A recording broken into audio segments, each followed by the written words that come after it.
એક મહત્વના સમાચાર પ્રાપ્ત થઈ રહ્યા છે સાબરકાંઠાથી મહત્વના સમાચાર જે રીતે પ્રાપ્ત થઈ રહ્યા છે મહાકૌભાંડી ભૂપેન્દ્રસિંહ ઝાલાના સમર્થનમાં બેઠક પડી છે સાબરકાંઠા ખાતે BZ પોન્ઝી સ્કીમનો કૌભાંડી ભૂપેન્દ્રસિંહ ઝાલા કે જેના સમર્થકોની બેઠક મળી છે। મહાઠગના સમર્થકો અને રોકાણકારો બેઠકમાં હાજર રહ્યા છે।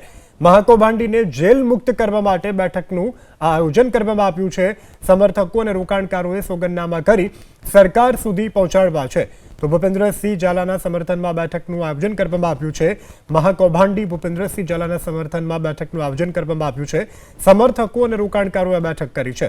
મહાઠગના સમર્થકો અને રોકાણકારો ઉપસ્થિત રહ્યા અને મહાકૌભાંડીને જેલ મુક્ત કરવામાં આવે તે બેઠકનું આયોજન કરવામાં આવ્યું છે અને સમર્થકો રોકાણકારોએ સોગંદનામા કરી અને સરકાર સુધી પહોંચાડવાના છે।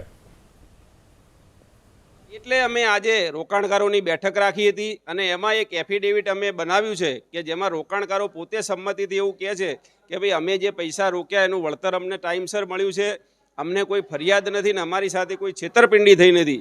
એટલે આ બાબતના એફિડેવિટ સાથે આજે લગભગ 200 થી 250 ઇન્વેસ્ટરો અહીંયા ઉપસ્થિત હતા અને એ ઇન્વેસ્ટરોએ એક જ અવાજે એક જ વાત હતી કે ભાઈ અમે BZના સમર્થનમાં છીએ અને અમારી સાથે કોઈ છેતરપિંડી થઈ નથી। એટલે જ્યારે સત્ય વાત મારી સમક્ષ આવી ત્યારે સામાજિક કાર્યકર તરીકેની મારી ફરજના ભાગરૂપે આ આખી વસ્તુ સરકાર સુધી પહોંચાડવાનું માધ્યમ બનવા માટે અમે આજે એક મિટિંગનું આયોજન કર્યું હતું। બીજી વાત કે મેં બધું બહુ વિચારીને આમાં પૈસા મેં મૂક્યા હતા અને કમ્પ્લીટ 4 થી 5 તારીખમાં પૈસા મારા આવી જતા હતા અને જ્યારથી આ સરનું થયું છે ત્યારથી મારા પૈસા રોકાયા છે।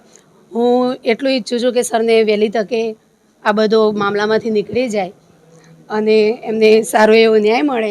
સાંભળવા મળ્યું કે CID દ્વારા કરવામાં આવ્યું છે, જે નિવેદનો લેવામાં આવ્યા હતા એ નિવેદનોને એવું સાંભળવા મળ્યું છે કે ભાઈ એના જ ફરિયાદી બનાવીને કરવામાં આવે છે। એટલે એના વિરોધમાં ઇન્વેસ્ટરો જાતે જાગી અને પોતાના જાતે ખર્ચે એમને એફિડેવિટ કરીને આપી છે કે અમને BZથી કોઈ પ્રોબ્લેમ નથી અને અમે જે રોક્યા છે એના અમારા મરજીથી રોકેલા છે અને અમારા પૈસા રેગ્યુલર આવી ગયેલા છે અને હજુ બી નહીં આવે તો જ્યારે છૂટશે ત્યારે પાછા આવશે। એટલે અમારા માટે જો તમે એના અંદર રાખ્યા હોય તો બિલકુલ ના રાખતા અને આજે કાલે છોડતા હોય તો આજે છોડી।